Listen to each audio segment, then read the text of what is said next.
Sarafina. My mother wasn't Sarafina, by the way. It's the only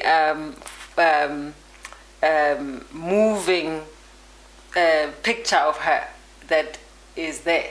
It became an afrophobia case, and of course you saw Nigerians coming to the rescue, and South Africans don't do that.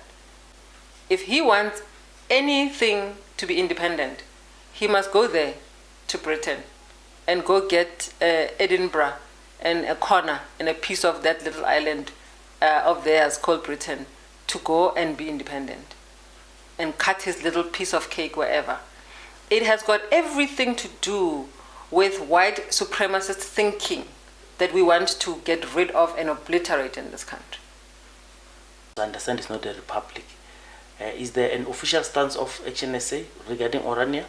No, we don't have an official stance. I can tell you my personal view. You can't force people to integrate. You must allow people to integrate and choose to integrate. I don't want to be forced to integrate with people who don't want to integrate with me. So even with the hijacked buildings, kids indicate, so now you got to unbundle that. And by the time you do that, it's just that somebody like Mashaba is so rogue.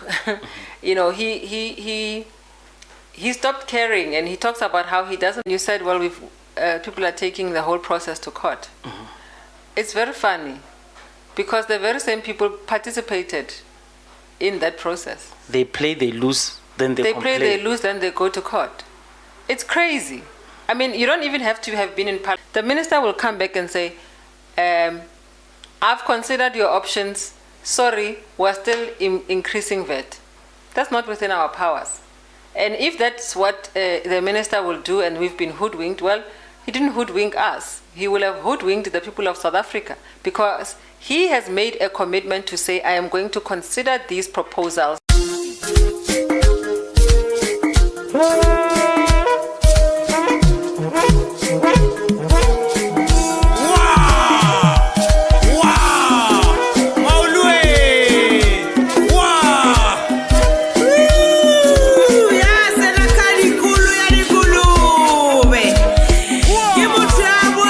Mashani, politically incorrect, Retired member of Parliament.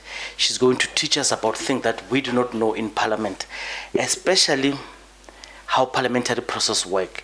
I think my interest on this one is the fact that I would request people to say, if you were to put this question to the minister, and then what happens, especially when the issue is becoming less topical and is not covered by the media, how is that going to work? And do we even get follow-up on those issues? Let's see. Lerato Ngobeni, a patriot of note. Please tell our audience where you from and what drove your politics. And at the end, I'm deliberately doing this. At the end, tell us why women are not powerful but dangerous. Oh my goodness. Ask you. Mr. Mashaba would love to hear that one. No, thank you so much for having me. It's really always a privilege to be able to communicate, to talk freely, and also just to be human. You know, a lot of times I think we're so, people think maybe politicians, I also used to think politicians are a different breed of people. We're ordinary people. Perhaps just to give you a small background or a short one, I was born, like most of us, a lot of us who come from Soweto, were born at Baragwanath Hospital. I was born in Bara in 1979. And my mother was a teacher, Morris Isaacson. So, you know, that's where my political injections start. My mother was an activist in her own right. She passed away just after voting. I'm glad, in 1994. So she passed away September 1994. I was 14 years old. I remember not wanting to be a politician, actually. And what got me interested in the world of law or politics, etc., is that there was very close family friend of ours and the father was a lawyer. And they used to live quite differently than us. And I remember asking my mother, we were on a taxi to Noord, and I used to ask her, Mama, Papa no for wetang, because he was different from my father, and said he's a lawyer. And I asked my mother, what does a lawyer do? And my mother explained. So I grew up believing that I was going to be a lawyer. The politics kick in. All of us, you remember the 86 riots, we were very young, but the 1990 moment is the moment I don't think any of us can forget. I remember Kelele Hipinyana wearing my Benetton t-shirt, and my mother decided to buy us, there were those t-shirts with all the struggle stalwarts. There was a t-shirt with all of them, Bukathrada, and so I remember wearing that t-shirt, and it was a big moment. And this Mandela guy, who we've been hearing about all of our lives, all of a sudden we know what he looks like. And so it was a momentous occasion. And so that's really how politics becomes part of my life continually. I didn't want to be a politician because I thought I don't want to be followed around. I want to go to the beach and no one must recognize me. I want to live a normal life. But I think towards the end, politics found me back, pulled me back. I didn't have a choice. And I came back to South Africa after studying in the US. But I think the political brain has always been there. The political consciousness has always been there. I now call myself a justice junkie because I think ultimately it's about justice. And I think that's what politics should be about. And so some of us are only grateful to serve. I just want to understand something. I speak with few Sowetans. In the international media, especially in political media, chiefly pre-democracy, they would depict Soweto as a township in South Africa. So Soweto had the burden of representing the life of African people. And I just want you, because when you spoke about Mandela being released, you jogged my memory to my primary school days, because I was in primary school, and I remember a few things. I mean, few of those guys had died. So I just want to understand, what was it like, and also just remember to hoy in there, what do you think your mother voted for when she voted? Let me answer the first one first. My mother voted ANC. And I also voted ANC when I started to vote for a very long time. Soweto, in my memory, so, when we were growing up, there used to be tear gas. The state police or the defense force would come and there would be tear gas. People would be missing, our brothers, especially boys, would be missing. And I remember our families used to be very frantic, when they don't see where the boys are. People were running, but we were young. So for us, honestly, I remember tear gas just being a game. And we used to play and say, the one who finds the canister, once by athletics, the tear gas, there's the canister. And we used to play a game to find the canister. Yes. And we used to, as kids, play. We didn't really understand. So let me make an example about going to town. We used to go downtown, Johannesburg, on the taxi. And yes, we used to see that there's a difference between where we come from to where we're going. But it wasn't at the time for us as young kids, or for me in particular, it wasn't an understanding of discrimination. It was an understanding of oppression. The time that I become conscious of the difference between how white people were living and ourselves, I just thought they were there. I remember watching, I think it was a show called Different Strokes. I think it was a show like that. There was a young girl with like really long blonde, hair. But I don't remember wishing I was white or wishing that I had lived like them. I just thought they were there and they lived their lives and we lived our lives. I never had a feeling of a need to integrate because my mother was a teacher. So she would, my first interaction with material like Napoleon Bonaparte, the first, the French Revolution, Sarafina. My mother wasn't Sarafina, by the way. It's the only moving picture of her that is there. We only have stills, of course, photographs and things. But to see her as a living human being is only that spot in Sarafina. I'm not letting this one go. Do you know which section, which scene? Absolutely, the prayer scene. Was she singing? No, she was. I get it. The movie was shot at Morris Isaacson High School. Yes. That's where she taught. And so in the scene where the prayer scene starts, hello, yes, that scene, when I think it was Ntate Kente was the principal, and so that shot that moves in the door, and then he comes through, and then the assembly starts. They then show pictures of the teachers behind the principal.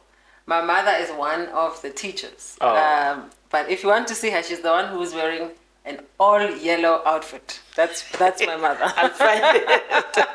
I'll find it. That's brilliant. Yeah, it's there. So we become conscious here about this opera at that time, for me, because it was like a big thing. Oh my God, you're in a movie. Oh my God, you've met Whoopi Goldberg. Yes. And all of that. So then she starts to tell me about what was happening. Then I really start to get concerned. And I think it was around when was the referendum? 91, 92? I think 92, 91. Somewhere there.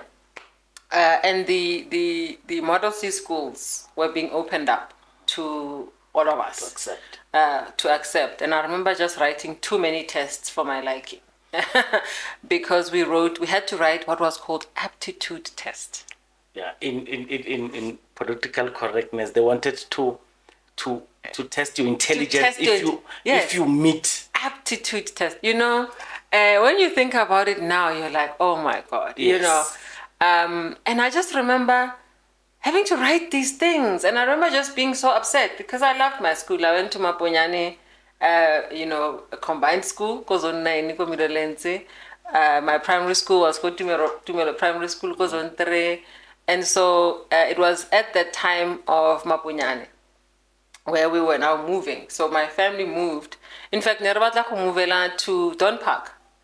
And my parents had tried to made an offer to buy a house called Don Park, which was a street behind Chris Honey's street. And then Chris Honey gets killed. And I remember at my grandmother's house, and you know how they used to make us free. Yes. I remember when the announcement came, and my mother running through the gates and screaming, and they had killed Chris Honey. And my mother said, I withdraw the offer. We are not moving to Don Park. Ish. And so we didn't move to Don Park because Chris Honey had been killed there. And our house was literally, the house that they had made an offer on was a street behind where Chris Honey got killed. And so now you can understand, our bloods are boiling now. I'm becoming more and more aware of what's going on, And so my mother was one of those people who had a very quiet, tough streak. She was quiet, but she was vus. And she was a disciplinarian. So all of these things, even her passing away. I mean, I was with her in the queue when she was going to vote. I went with her. I stood there, and it was clear we were all going to vote for the ANC. And that's what we did. But I just remember my mother being very intentional I'm not going to ask you why you studied political science. Yeah. You've already painted your politics. What I want to check now is a lot of people don't actually understand how much South Africans fought for this South Africa inside and outside.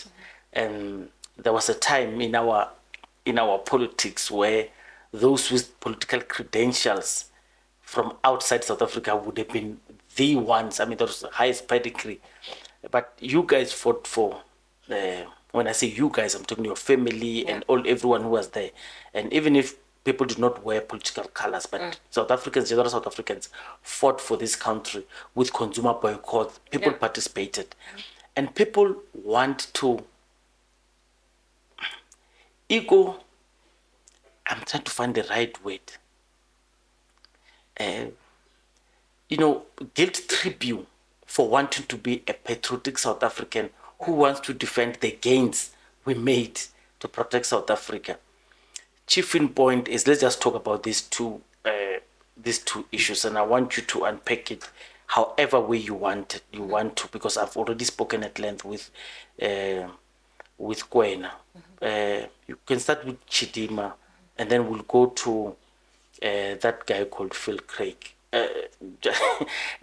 Just tell me how it pains you that the gains of our South Africa in protecting it and being patriotic, why are people misconstruing that patriotism with afrophobia, and you are not pan-Africanist if you do that? Just explain it to me, and however you want, just explain it. Reverse psychology, manipulation. Unfortunately, some of us. And so I studied political science in the US, and my seeds for civic activism and civic education stem from there. When you study liberal arts in the US, my track was political science. But it doesn't matter whether you are doing communications, the sciences, bioscience, robotics, whatever, IT. In the US, in your formative years, you study, it's a must, American history. And inculcated in that American history is the development of the state. You study even the history of the Aztecs, the original Americans, and you come through all the way to the American Indians and the American War. You come to Anglo-American War, and so you study how America became what we know today. It's not a choice; it's a must. It's not an elective; it's compulsory. So you study how the American Constitution came to be. What are the precepts of that Constitution? What formed it? What formulated it? What were the forefathers thinking when they put particular clauses? What are these amendments? First Amendment rights, Second Amendment rights. All of this stuff happens. So when I was there, it was during the so-called 9 wasted years. And we were looking at South Africa from a bird's eye view. And because of my upbringing, as I told you, and my mom having passed away early, my journey has never been a straight line. So I didn't finish matric and go straight into university. I had to swim through. So I go to university for the first time when I turned 32.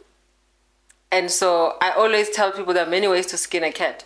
So I worked hard and I got a full scholarship, and I went and I want to pay homage to Mom Winnie Madikizela Mandela, because the scholarship that I got was in her name and they were honoring her, and I happened to be one of the recipients. So she will always be somebody who I treasure for the rest of my life, because if it wasn't for her activism and somebody wanting to honor her, I would not have had that opportunity for that scholarship. So I just want to mention that.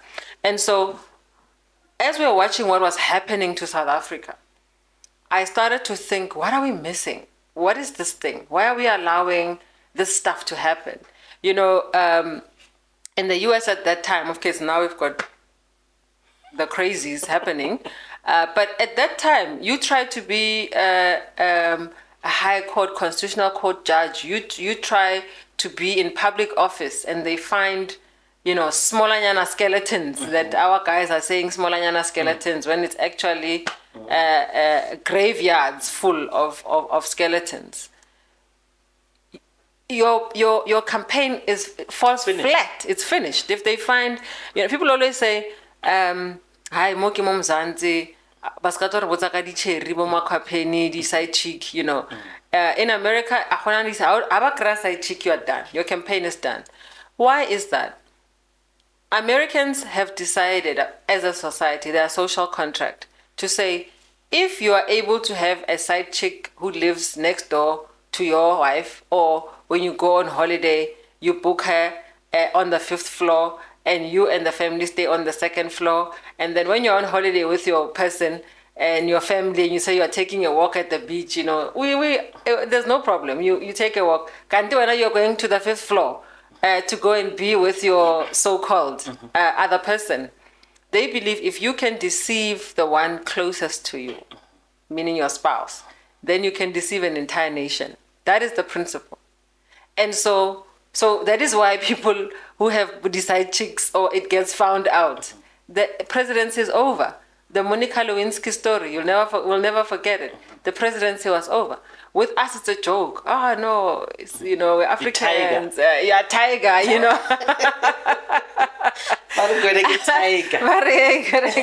So, with a disclaimer, it's alleged. It's alleged that I don't want to be sued. So those things are happening. And so I then start to think, because part of my scholarship was, what are you going to do for your country when you're done with this qualification, with this degree? And that was a real question. And I come back and I start thinking, okay, what's missing? Why are we allowing politicians to just run amok? Why are we allowing people to steal money? Why are we allowing it? We know it's happening. We know how much politicians get paid. So if somebody is living in a 3-story house, having 5 garages and Maseratis, and I mean, you've got to figure out how is that possible? Because, and I know there's a quote that says, we all know politicians are poorly paid. If you see a politician who's got things that are unimaginable, you must already assume they are corrupt. So you ask yourself, okay, how is that happening? And it dawns on me. I remember we were launching a book called Democracy More Than Just Elections by Brigalia Bam. And I just come back into the country and I realize the penny drops and says civic education. Our people are voting based on umbilical cords, not based on accountability, not based on aspirations for the nation. We are voting for entertainment. I remember I used to watch politicians when they're asked questions by the media, and they would say, "What do you think?" As if the reporter is asking on their own behalf. In a democracy, the job of the media is to make sure that the public is informed. Yes, we know that in some instances the media gets misused. But when I ask you, were you responsible for this portfolio? Were you responsible for appointing such a person?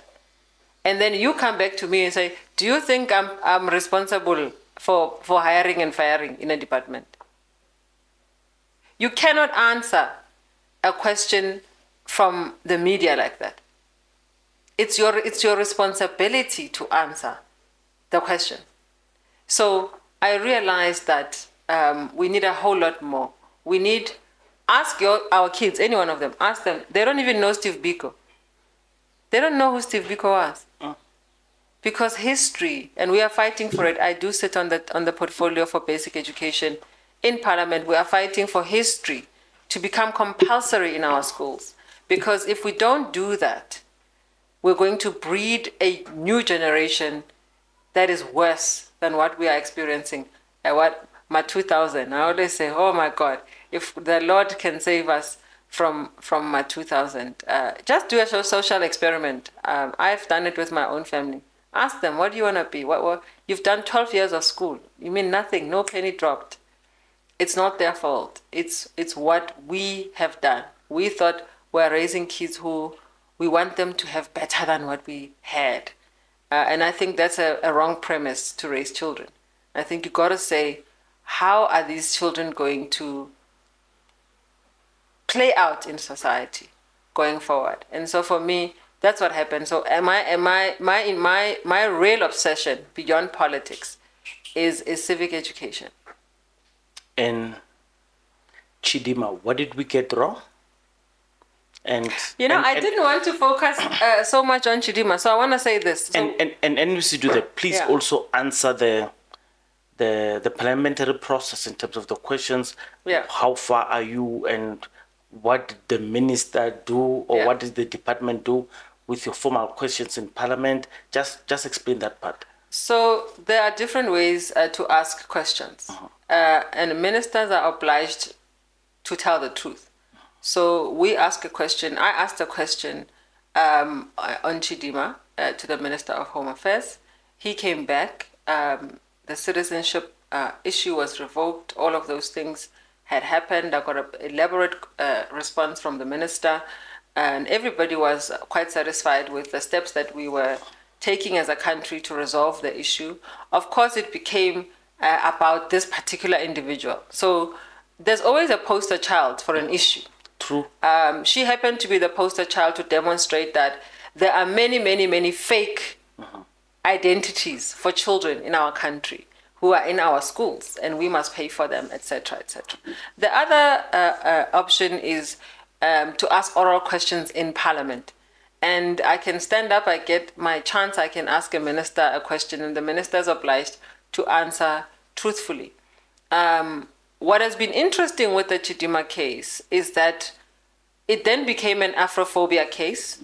And of course, you saw Nigerians coming to the rescue. And South Africans don't do that. It's a problem that we have. Because I dare say that I think the beginning of our problems is the Freedom Charter.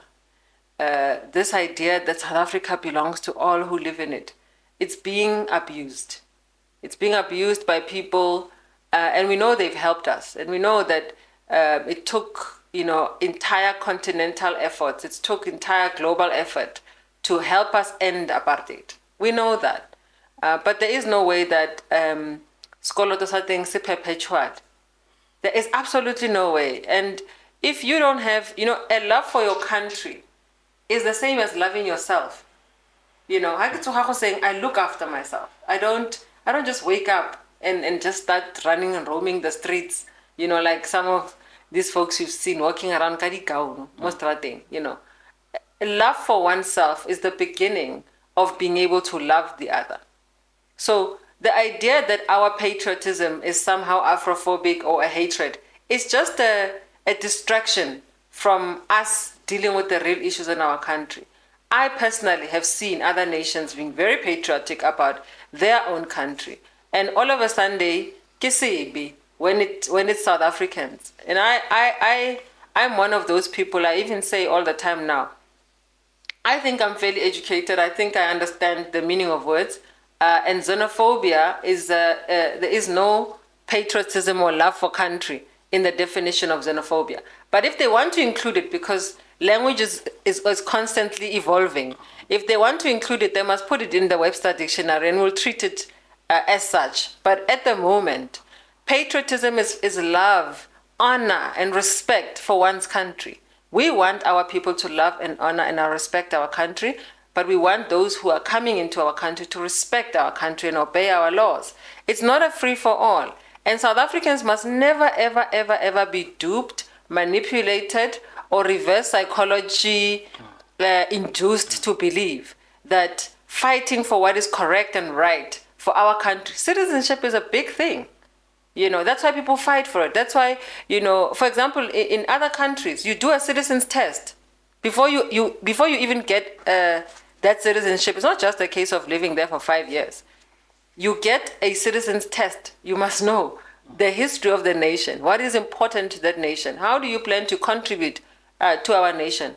It takes years sometimes for people who've lived in countries, even when they've lived here with high skills, the so-called scarce skills that we need.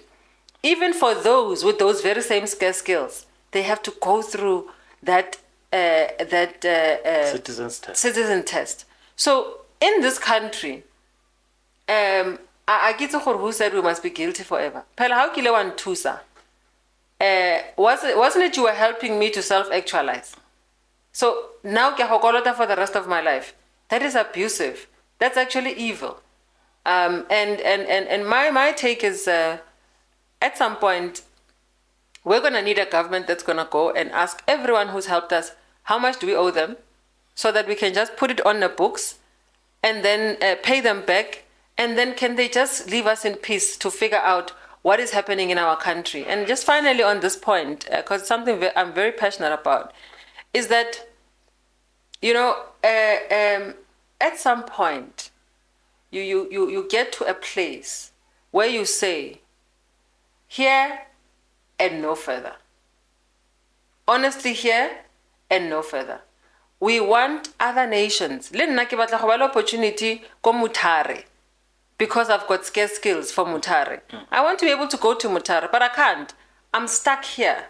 It's not fair. It's not correct. And we need a government that can have the chutzpah to go and negotiate on behalf of our own people. Because if you think about it, South Africans went from an oppressive system, an oppressive government, and then as we are getting reprieve to find ourselves. Now we must look after the whole world, the whole continent, the whole world. Dependence came all over. So now we have a government that seems unpatriotic. So South Africans have never really, in my view, felt that they've had a government that cares for them. I once asked the question to the president. I asked, President, please take us into your confidence. Whose president are you exactly? Because the people who vote for you are citizens, unless you are telling us that you are that thing of busing people from other places just because they speak Shangaan and Zulu, that you are busing them in to come and vote because their surnames are Vilagazi and Ngobeni, and they are voting for you. Perhaps that's what's happening. But if that's not what's happening, you must understand that your primary responsibility are your citizens. In the same way that me as a parent, my primary responsibility is the child that I've brought into this world.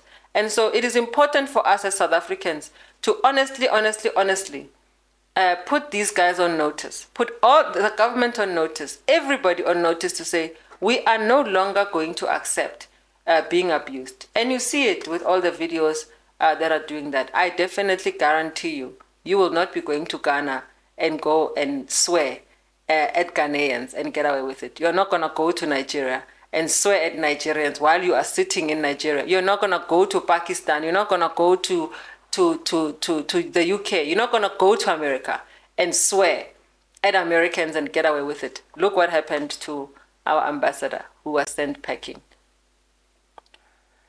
The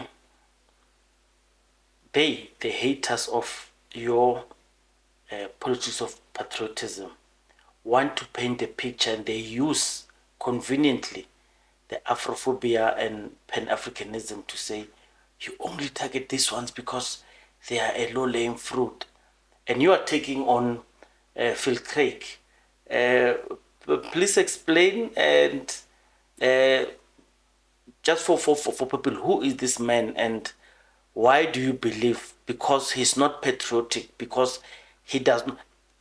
His modus operandi is actually to divide South Africa into a further colonial section of the Republic. And why do you believe he does not qualify to be granted citizenship by the minister? Just take our people through this, so they understand. Those who do not understand this politics of this man. Yeah, I was hoping that our podcast is not going to be a very technical podcast. Yeah. We need to reach everyone. Yeah. Anyone who is watching must understand what is happening. The word patriot for Phil Craig, is not for South Africa. It's for another country that he wants to create out of our own country. He's a British citizen. He is the fact that he's even leading the so-called Cape Independence movement, party, gang, whoever that they are, is upsetting, because if he wants anything to be independent, he must go there to Britain and go get Edinburgh and a corner and a piece of that little island of theirs called Britain to go and be independent and cut his little piece of cake wherever. It has got everything to do with white supremacist thinking that we want to get rid of and obliterate in this country. And when I say white supremacist thinking, I don't mean white people. I mean in a particular ideological leaning of supremacy, of entitlement, of prejudice, of hate, of minimization of a people, to believe that somehow the Western Cape is this idyllic place for only special people on the globe who know how to do and run things. It's rubbish. That individual does not deserve citizenship, because if I refer back to the citizens test, firstly, he is not a citizen of this country. He cannot participate politically. He can't form a political party. He can't do what he's doing in our country. And the minister, just from him inciting the division of the republic, the minister must ask him a very simple question. It doesn't have to be technical. He doesn't even have to pass a citizen's test. The minister must ask him, why are you asking for citizenship in a country that you want to break up? Wait for Cape independence and apply for citizenship there. It's a simple question. Simple. Yeah. Why are you asking for citizenship in a country that you want divided? So let him be allowed, if again our patriotism is so low, let him be allowed, and let's see that Cape independence movement succeed. And then he must go to the authorities of the independent Western Cape and apply for citizenship there. As it stands here, he is not welcome.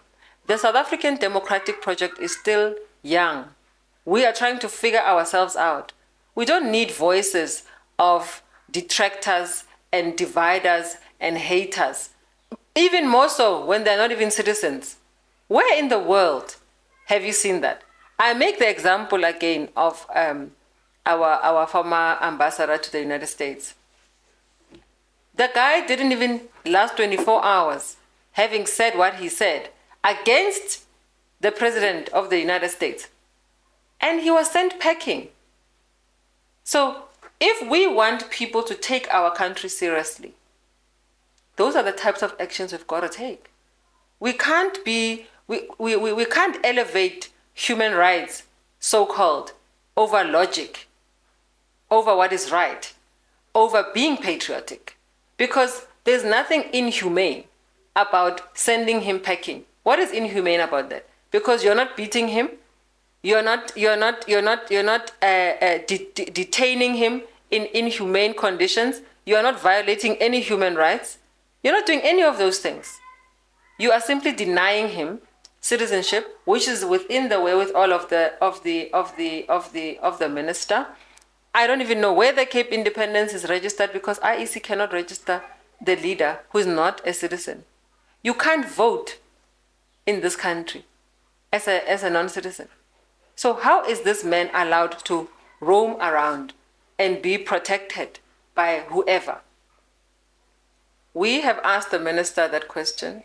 I have written a statement in that regard.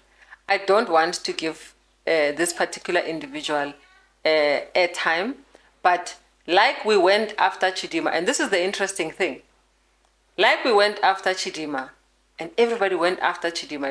It was a furor. ask yourself, why are we not in a tangle and in a tiss about Philcray? Because it's white. Okay, so we've got a lot of work to do. For me, I have absolutely no interest what color people are. I have no interest where they come from. And I know the party that I represent has no interest where people come from. We have no interest whether they're male, female, or otherwise. If you are going to want our country and our society to be a mess, and you're not even a citizen, as a citizen, you've got a voice, you've got free speech, you can say what you need to say, can challenge what you need to challenge. And that is the right of citizens. But when you're not a citizen, it's disrespectful. And just lastly, I want to paint it this way. In your home, people live by your rules. You're not going to tolerate it. If you say here in this home, we come in at 6 o'clock, dishes are washed, without dishes. And then I play loud music.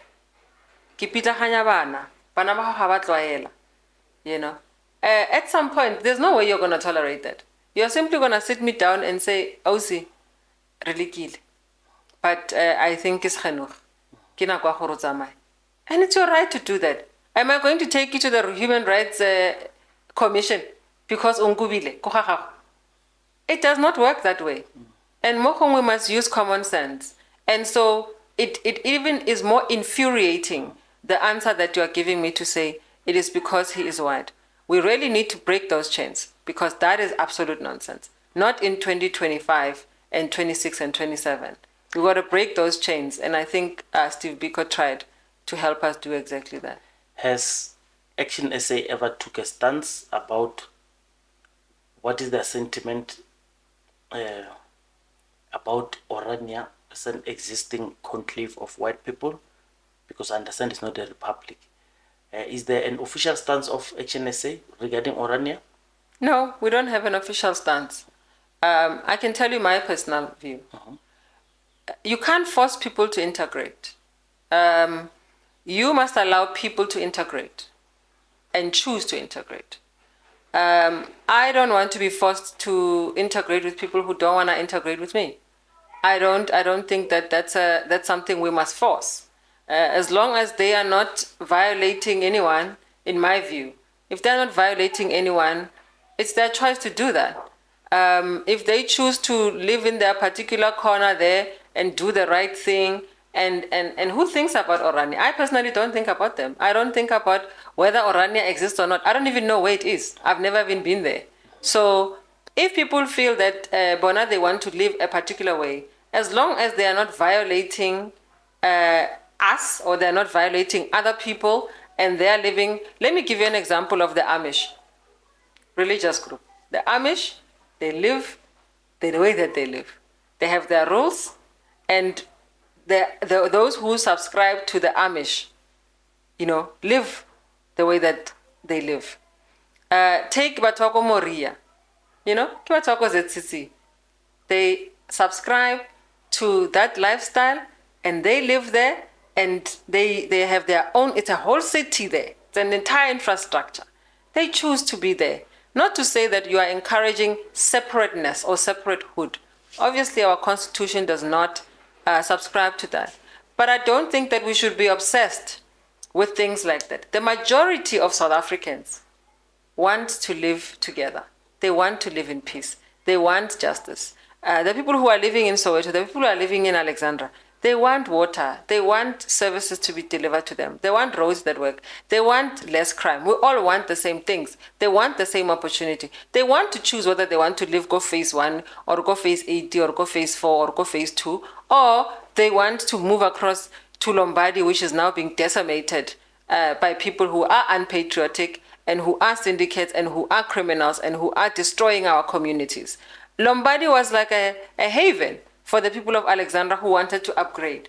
So it simply means that when you're a black person, if you want to upgrade you can't upgrade because now Lombardy is being overtaken by criminal syndicates. And so, for me, honestly, this is a personal view. We've never discussed Orania. We've never discussed things like that. We've discussed, of course, the macro realities and contemporary life that we want for all South Africans. But if you check, most South Africans, if not the majority of South Africans, just want what we espoused, what we fought for. That's what they want. Orania, you'll find, it's a group of people like this. Mm-hmm. And that's why I make the example of the Amish.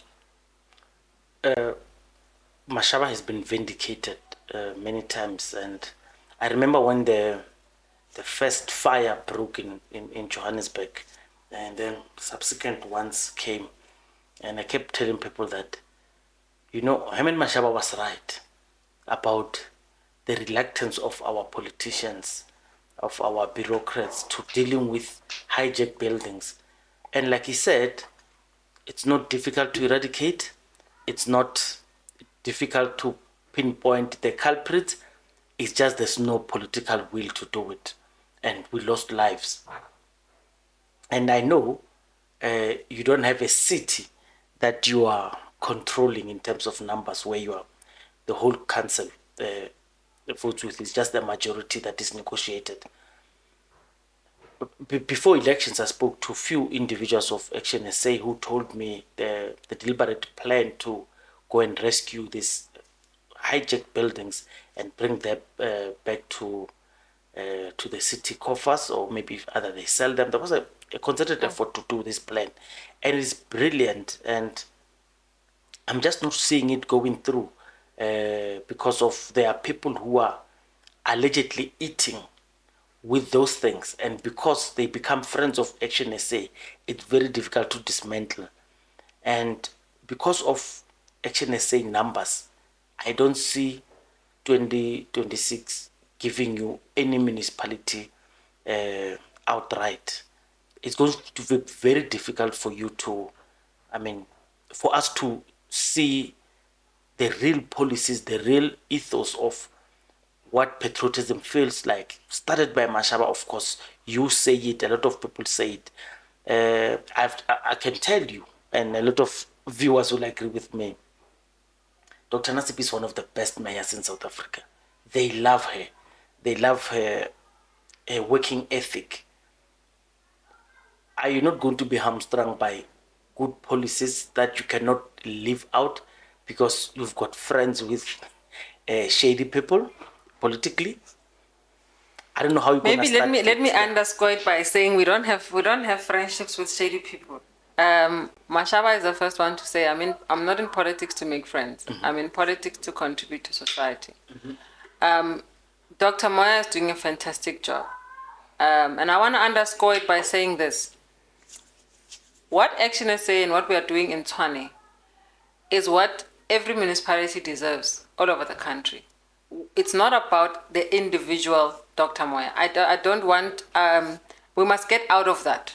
It's not the individual that makes the impact. It is the collective that does. So even if it was Mpho, or Dipuo, or Tshepo, or Mark, anywhere in the country, remember, Dr. Moya can only be a mayor in Tshwane. So what happens if we get a municipality in Rustenburg, or we get a municipality anywhere else? Everything that you see Dr. Moya doing in Tshwane will be replicated there, because it is the ethos of our organization. It's what we want to demonstrate. So there is no way we can be ambidextrous and do what we do in Tshwane and then do something else in another municipality that we may win. So here's the answer to maybe the first part of your question. Nothing worthwhile is ever easy. What I know for sure is that we're in this thing for the long haul.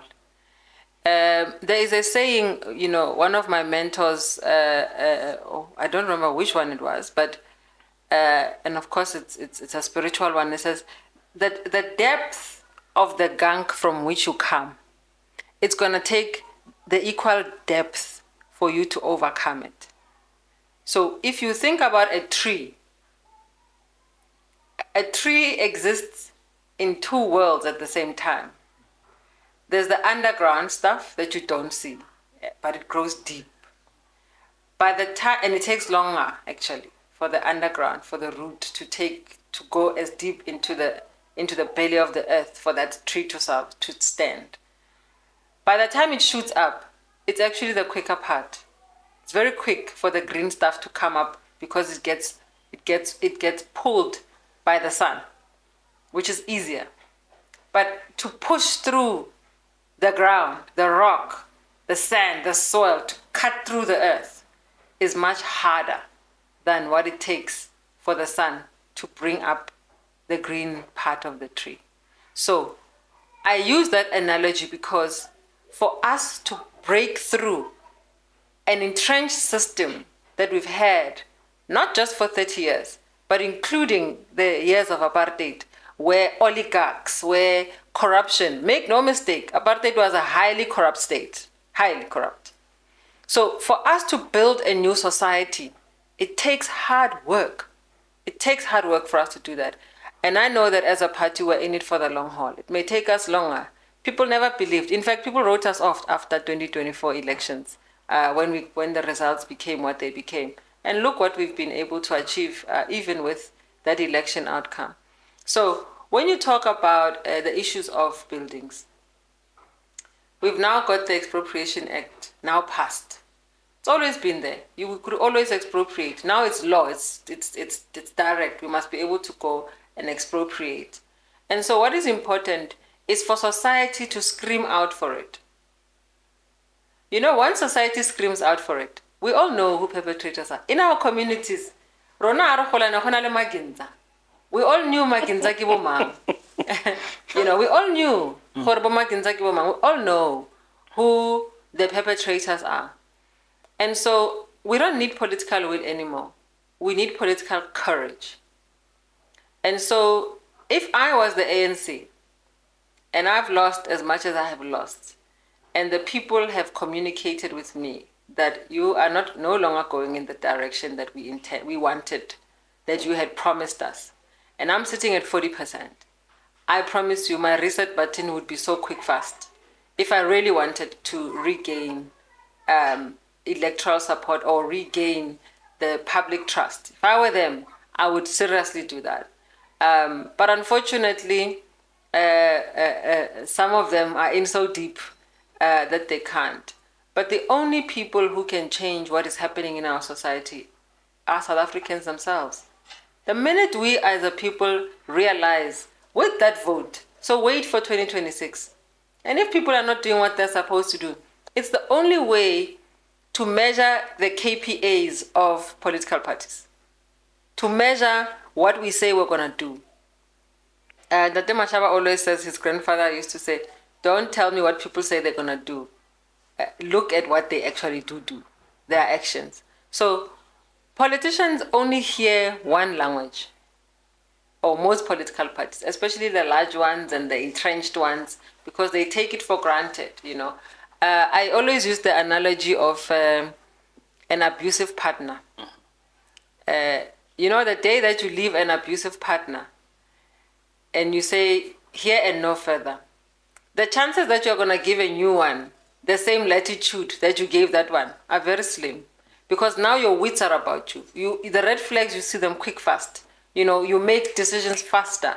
You are able to say, this relationship is not going to work. Whereas that one that was entrenched, you gave a chance, yeah, because you were still, but you're pensioned now for this new one to come and repeat the old ones. That's why you say, if you're going to treat me like this, I might as well go back to that one. If I really can't be alone, I might as well go back to that one.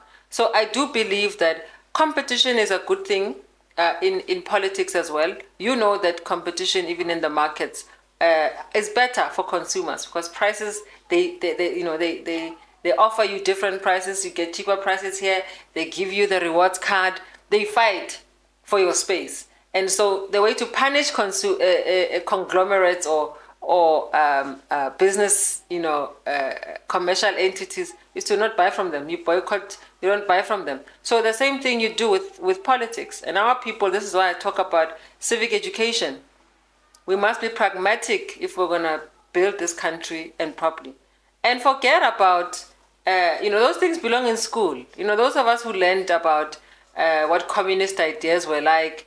People forget that Karl Marx actually was a wealthy man. You don't have time when you are sitting between bread and your survival. You don't have time to be writing theories about how life must turn out.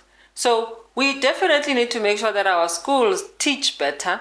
Our kids know all of these systems and all of these ideologies. But at the end of the day, we've got to be pragmatic around what it is we want to do. Look at China. China runs a communist country socially, and they run a capitalist system in the economics. Why? Because the whole globe is running on a particular system. So you're going to want us to sit around and have debates and theorize about how the world must change. We don't have time for that. In the meantime, work towards getting on your feet, and then you can theorize when you've got power, when you've got access, when you can speak, like what China has done. China worked, and now they've got a voice. Now they are contending. Now when the US says pound for pound, we say, okay, we'll fight you pound for pound. Why? Because you've gained your strength and your power. And so all the people have to do is to punish us. If we say we're not going to, we must hold us to our word. If we say next year, and South Africa, we are perpetually campaigning. We done with 2024. Now we're busy with 2026. So every 2 years or so, South Africans get to vote. People were complaining that they had, and again, podcast is going to sound like it's a Mashaba podcast, but I mean, he's the founding father of Action SA. Sure. His successes in the city of Johannesburg, people believed in him. He successfully worked with politicians, and he could combine them to benefit people. I mean, the insourcing. Yeah. When people in Tshwane started being lobbied and lobbying each other that let's insource security guards and cleaners, they believed it's something that's going to work. And Action SA spoke to people. But the tsotsis that I keep saying becomes your friend is they made it very difficult for Action SA to follow through on their promises with the insourcing. And people came crying. And now you are in a situation where you need to proceed with this hijacked buildings, and people are waiting because people believe Action SA can do this. But because there's no appetite with other political parties and in other municipalities to actually take back these hijacked buildings. And I still repeat, I find it very difficult and next to impossible unless you outright take a municipality and you control council by yourselves. For you to take back these hijacked buildings with the new expropriation bill now being passed into a law, I find it very difficult. Does it bother you? Does it give you sleepless nights that, like I said, I don't see the numbers growing to an extent that you're going to take something? So you might be preaching good policies, but because of the people that hang around you, you cannot fully follow through. So, and hijack buildings in particular. Yeah. So, this issue is an important issue that you mentioned. Let me underscore it by saying this. We will find it difficult to win outright. Every party is going to find it difficult to win outright. True. We're in the coalition space. We must accept that, which is a good thing because in every political party, there are good people. Don't be fooled or traumatized by rhetoric and some of the leaders saying outrageous things that some of them are impractical. Remember, I spoke about the depth from which we come and the depth from which we must go. This issue, even if you are, for example, now Dr. Moya is at the helm, remember you still have entrenched officials who actually do the work, who actually must get the stuff unbundled, who are entrenched in the old way of doing things. But once people realize that when the country works, it works for everyone. Right now we are existing in a state of scarcity, where it's my, there's that book, it's my turn to eat, it's our turn to eat, we're still existing in that scarce mentality space. But once things can get unblocked, so you've seen Dr. Moya now, what has she started doing? She has started to go after commercial entities that owe the city. Those are small wins. Remember, we've been sitting there sitting bare. I used to be the chairperson of environment and infrastructure in the city of Joburg. And every time the committee sits, they will bring you entities, public entities, government entities that owe the city hundreds of millions of rand. And I always used to ask, but what about commercial entities, commercial interests? I always think about a place like Baldwin Properties. Baldwin Properties has literally developed the entire country. We look the same. You go to Balito, everywhere, it's Baldwin Properties. If somebody would just check for me, how much does Baldwin owe the city? Are they up to date? Because we know when developers start, they rig the system. They do that thing, bridging. What is Dr. Moya started to do now? Started to go and say, no, but this entity owes the city this amount of money. We're closing it until you pay us. Or we're closing the water until you pay us. We must treat those entities the same way we treat residents. Here, if you owe the city, within seconds, and you owe the city 3,000 rands, by the way, and they send you a message, you owe us 3,000 rands. And we all know that there is also issues in the billing system. In most municipalities, the people in eThekwini are crying, in KZN, are crying about billing that is inaccurate. And so, what am I saying this long story for? I'm saying it to say it's going to take step by step small things. You've seen now the budget that she has presented in Tshwane. It is a budget that is funded fully so. They've been able to pay as a collective that is leading Tshwane now. They've been able to pay huge amounts of their debt that they were owing to Eskom, etc. And so I think right now we are in a situation where every political party realizes that you really can't take the people of South Africa for granted anymore. Let me finalize that point by saying this. You remember the spaza shop story? I remember when we started with Tate Mashaba, we used to be in Hammanskraal, go all over the place, inspecting and checking these spaza shops, and the xenophobic, afrophobic thing was coming up. Yeah, why are you coming to check our shops? Your people don't want to own shops. I'm very passionate about this spaza because it's small business. We were raised by the spaza. If it wasn't for those spaza shops, sunlight, Vaslina, some of us would not have been able to even, be where we are. We were raised by people who owned smaller spaza shops. We had Bontateli Tiba, who used to be community leaders, by the way. And so right now, it's a mantra. Everyone is talking spaza. Akona political party is being paza. So I can say it's Action SA that started to talk about Dipaza, or it's Action SA that started to talk about hijacked buildings. As long as it is happening, as long as the powers that be in that particular moment in time are now realizing that this is important, our work is done. Of course, ours is to keep them accountable. So the hijacked buildings issue, it's becoming an issue where you know what the problem is with those hijacked buildings? You must now trace exactly who is benefiting.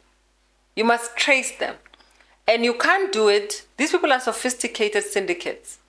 You can't just do it overnight. It's not like, hi, Kimashia, go next door. No, these guys, it's complex like this. It's almost like the Lily Mine story. If you right now want to go and sue the Lily Mine owners, they're able to hide themselves in a web of trust and ownership. So to unbundle that thing, because you remember with the law, you can lose a very good case on a technicality. Look what happened with Omotosho, right? On having done one thing wrong, either you fiddled with evidence or you are suing the wrong person. So it's like this. So even with the hijacked buildings, kiss indicate, So now you got to unbundle that. And by the time you do that, it's just that somebody like Mashaba is so rogue. You know, he stopped caring, and he talks about how he doesn't really care about personal freedom or personal safety. You know, he doesn't even think about it. He thinks, I'm going to go do this thing. And he forgets that you've now got bodyguards. They've got to tell you, no, it's not safe yet. You can't come out now. Please wait. He was not like that. He used to just open the door and say, what you're doing is wrong. I need JMPD. Call JMPD.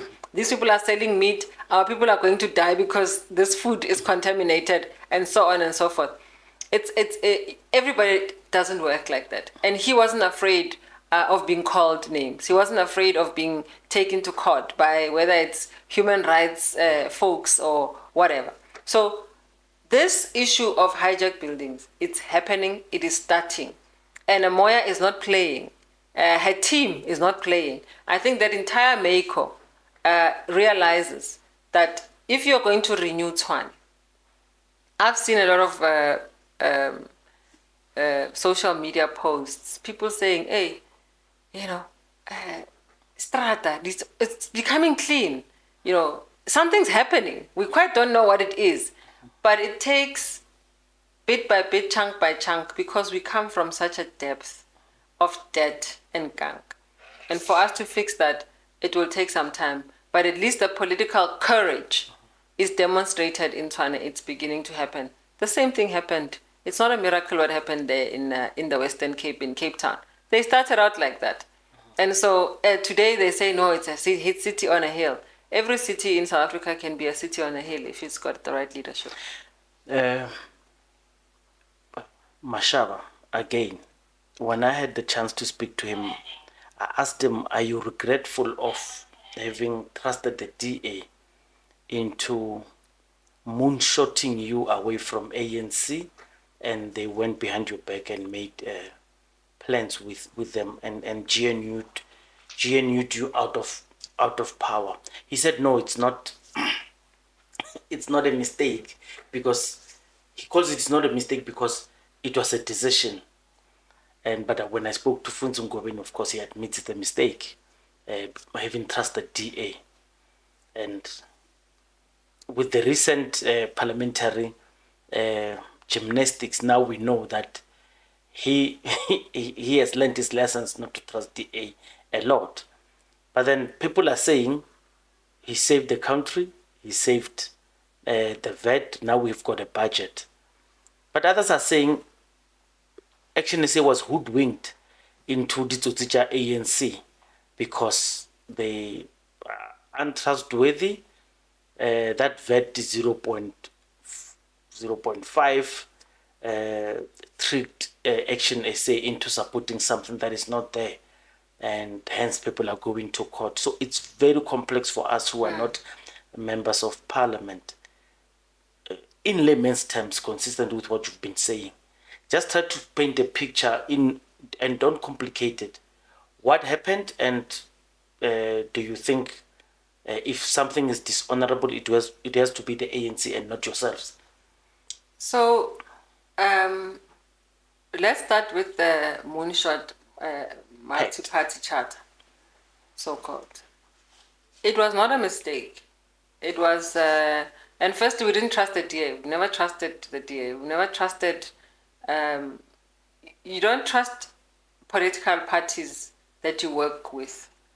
You don't trust competitors because they're always going to try and outwit you, outsmart you, outplay you. So you don't trust them. What you do is you operate with a good faith principle. So we went into that thing with a good faith principle. Why did we do it? At that time, South Africans were, and they still are, exhausted. 52 political parties, ballots, long story. So we wanted to demonstrate that working together is possible. So actually, that multi-party charter was the first iteration of the so-called GNU, as we know it now. It was a gamble.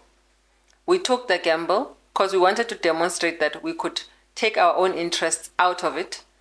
You know that Mashaba and a lot of other people have got serious traumatic experiences and dislike for the DA as it is. And I don't like to talk about the DA a lot, but you've asked the question, so I'm going to answer it.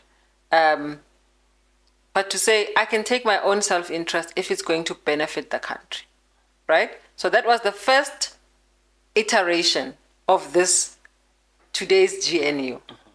We did it with the multi-party. Didn't work out. Yes, it did hurt us.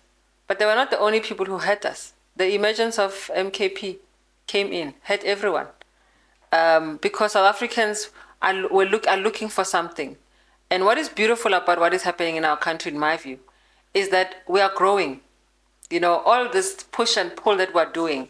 And it makes me very encouraged to say, I think South Africa, we don't yet have a danger of being under despotic type rule.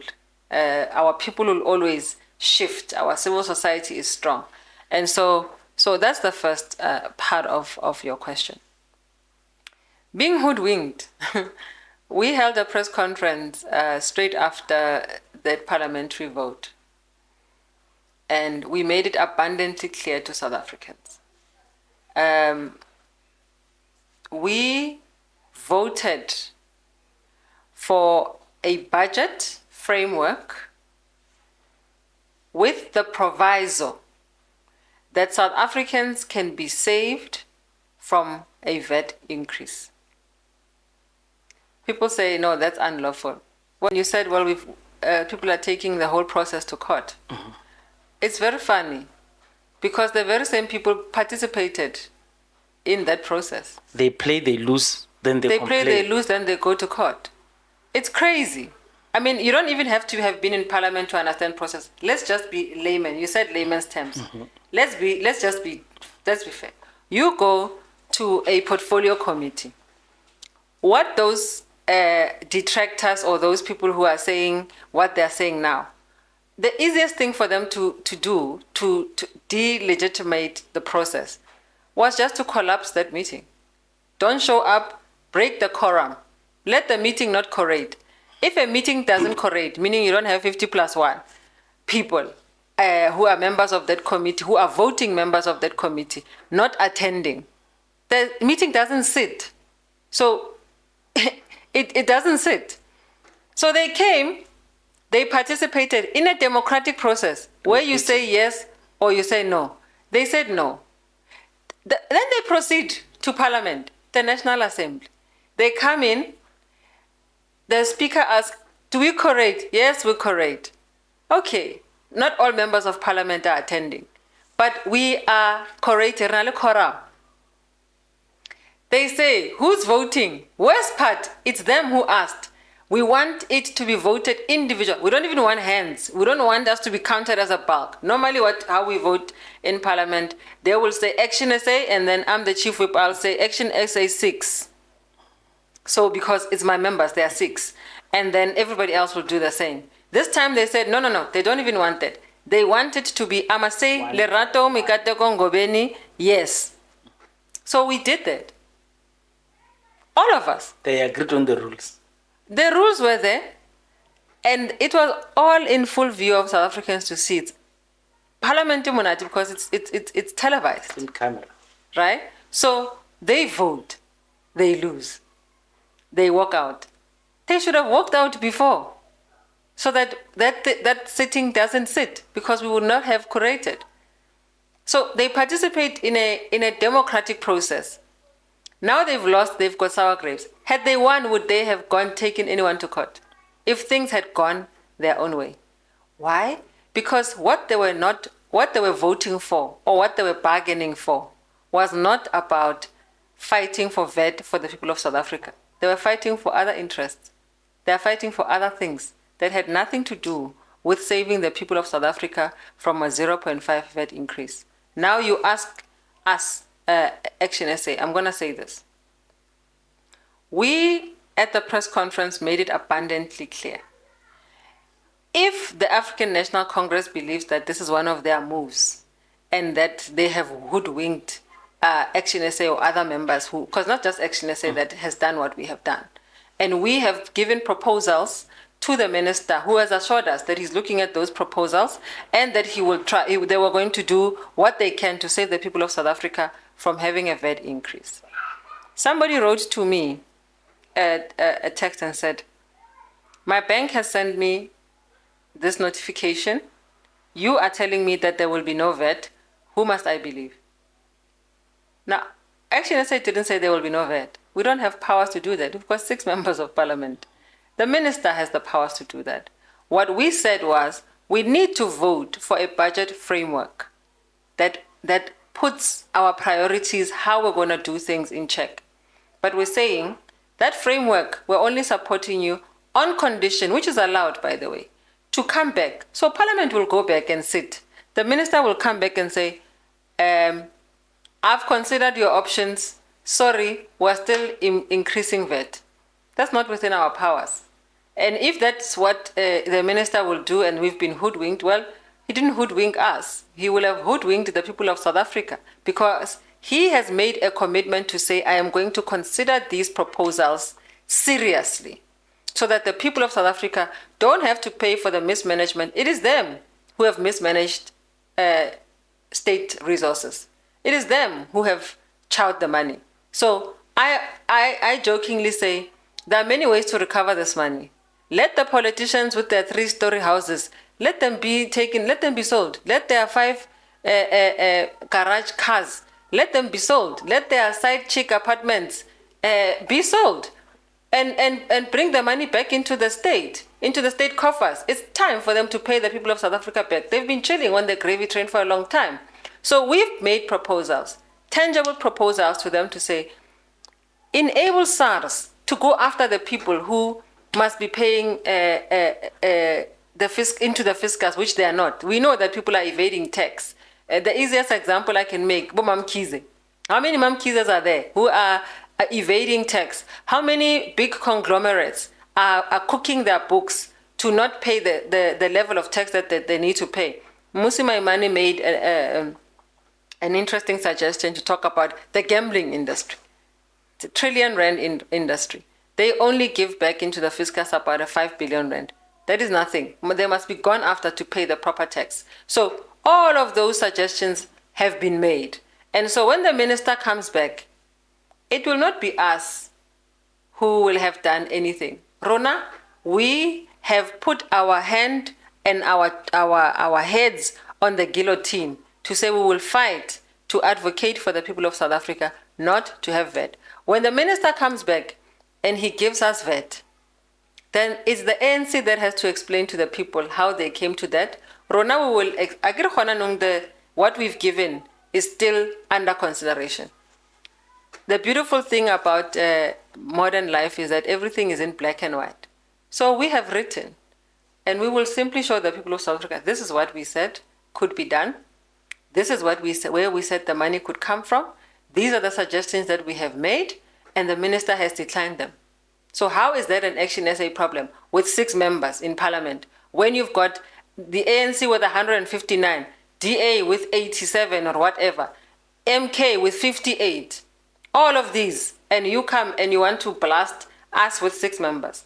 What we are doing with those 6 members is to say we are working very hard to be true to what we have promised as a party to the people of South Africa. And it's our right to do that. We went and we put these suggestions on the table. So we have to wait for the time to come. So lastly, what I said to the person who sent me the SMS, who they must believe, I said, you know, if this VAT issue succeeds, and the minister says, guys, we have found other ways to save you from this VAT in this financial year, and we succeed, your bank will simply send you an updated SMS. All these people, your premium, your insurance company, your bank, everyone who has sent you an email, your medical aid, all of them, the very same SMS that they've sent you, they will send you an updated one that says 0 VAT from the 1st of May. Our plight is to say, we want, or by the time Parliament goes back on the 22nd, we go back on the 22nd of April. The Speaker has got the powers to call a parliamentary, a National Assembly sitting. She'll call it, and when she calls it, we will go. and we will listen to what the Minister of Finance has to say, and the Minister will present what his reworking of the framework or of the budget proposal is. And from an Action SA point of view, if the Minister comes back with VAT included in there, we will not vote for that budget. It's as simple as that. Okay. In closing, why are women not powerful but dangerous? That was actually said by Audre Lorde, who is an American activist, somebody I respect and somebody who has helped me, somebody who wrote done a lot of works for the queer community. She said a lot of things. I get my courage from people like her. I call them the women who raised me. There are many of them, and she's one of them. There's a poem that she speaks to silence. She speaks about how she was silent for very many reasons, but she realizes that she was silent because of fear. And then once she realized that her fear wasn't going to do anything, so she got cancer. That's what happened to her. And she said, I'd been afraid, and now I realize I'm going to die. And now I realize, why was I silent? How has my silence helped me from having this condition? And so she writes and closes one of her talks, and she says, my silence did not protect me. Your silence will not protect you. So I've decided to no longer be silent up until I can get clear in my thinking process and have deep sense of conviction for the things that I'm fighting for. So she's the one who said, people must remember that women are powerful and dangerous. And so why you say that is because we are the belly of creation. We are the ones who bring things to life. We are the givers of life. And it's not a he or she. You know, you've got a yin and yang. There's a role for both of us to play. The reason why we are powerful is because, and dangerous, is because once we put our mind to something, there's a saying that goes, hell hath no fury like a woman scorned. So we can take a lot. We can withstand a lot. We can suffer a lot. And we can resolve a lot.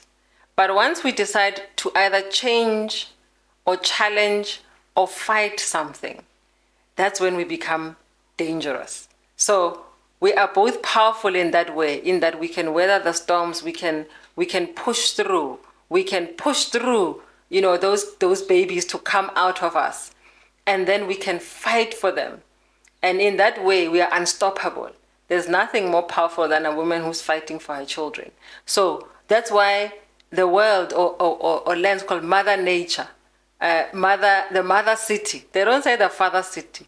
So we are powerful in that way because nature has given us that. But we also have the level of intellect. And once we unearth it, we become both powerful and dangerous because we're able to do things. We don't have strength. We will fight you with stealth. So we will fight you.